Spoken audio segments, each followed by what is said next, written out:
Anjali Mullaney, a reporter of the New York Daily News, has tweeted at this hour that police are indeed pepper spraying and arresting Occupy Wall Street protesters on Wall Street.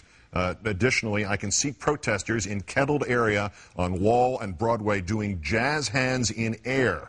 Additionally, we had told you earlier from Ryan Devereaux of Democracy Now!, who was on the program earlier in the week, that he reports from Broadway and Wall Street. Protesters attempted to enter the Wall Street area after the basically 12-block march from Foley Square back to Zuccotti Park via City Hall. That police pushed back. Fights ensued, random pepper spraying into that crowd that tried to occupy Wall Street, literally to get onto Wall Street.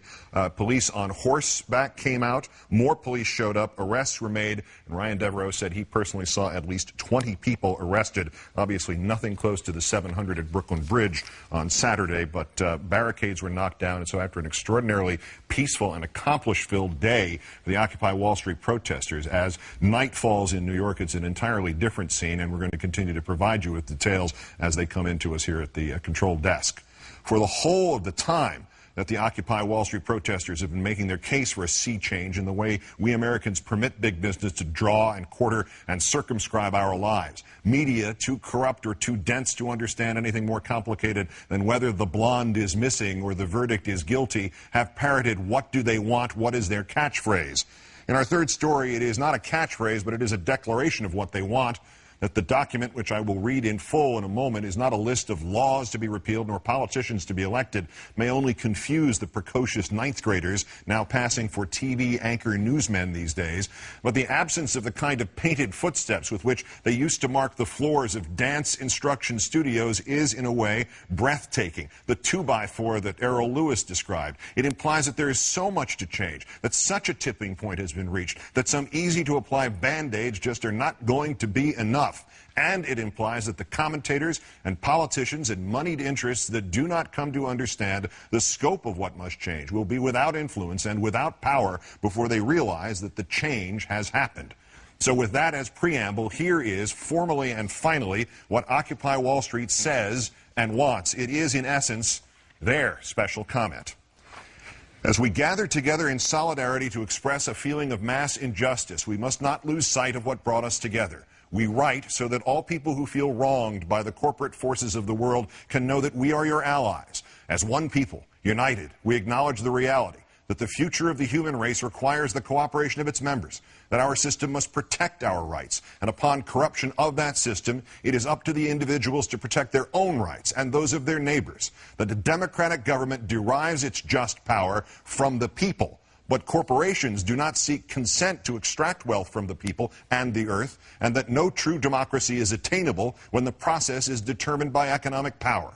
We come to you at a time when corporations, which place profit over people, self-interest over justice, and oppression over equality, run our governments. We have peaceably assembled here, as is our right, to let these facts be known. They have taken our houses through an illegal foreclosure process despite not having the original mortgage.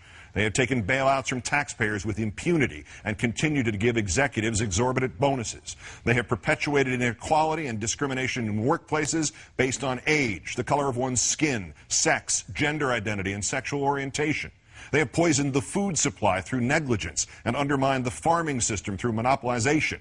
They have profited off the torture, confinement, and cruel treatment of countless animals and actively hide these practices. They have continuously sought to strip employees of the right to negotiate for better pay and safer working conditions. They have held students hostage with tens of thousands of dollars of debt on education, which is itself a human right. They have consistently outsourced labor and used that outsourcing as leverage to cut workers' health care and pay. They have influenced the courts to achieve the same rights as people with none of the culpability or responsibility.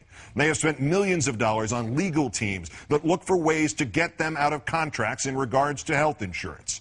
They have sold our privacy as a commodity. They have used the military and police force to prevent freedom of the press. They have deliberately declined to recall faulty products, endangering lives in pursuit of profit. They determine economic policy despite the catastrophic failures their policies have produced and continue to produce. They have donated large sums of money to politicians who are responsible for regulating them.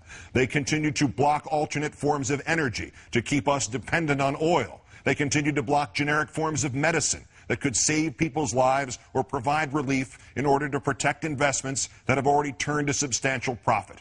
They have purposely covered up oil spills, accidents, faulty bookkeeping, and inactive ingredients in pursuit of profit.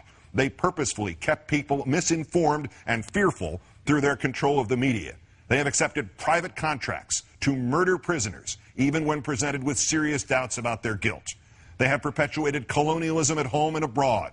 They have participated in the torture and murder of innocent civilians overseas. They continue to create weapons of mass destruction in order to receive government contracts. To the people of the world, we, the New York City General Assembly, occupying Wall Street and Liberty Square, urge you to assert your power, exercise your right to peaceably assemble, occupy public space, create a process to address the problems we face, and generate solutions accessible to everyone. To all communities that take action and form groups in the spirit of direct democracy, we offer support, documentation, and all of the resources at our disposal. Join us and make your voices heard.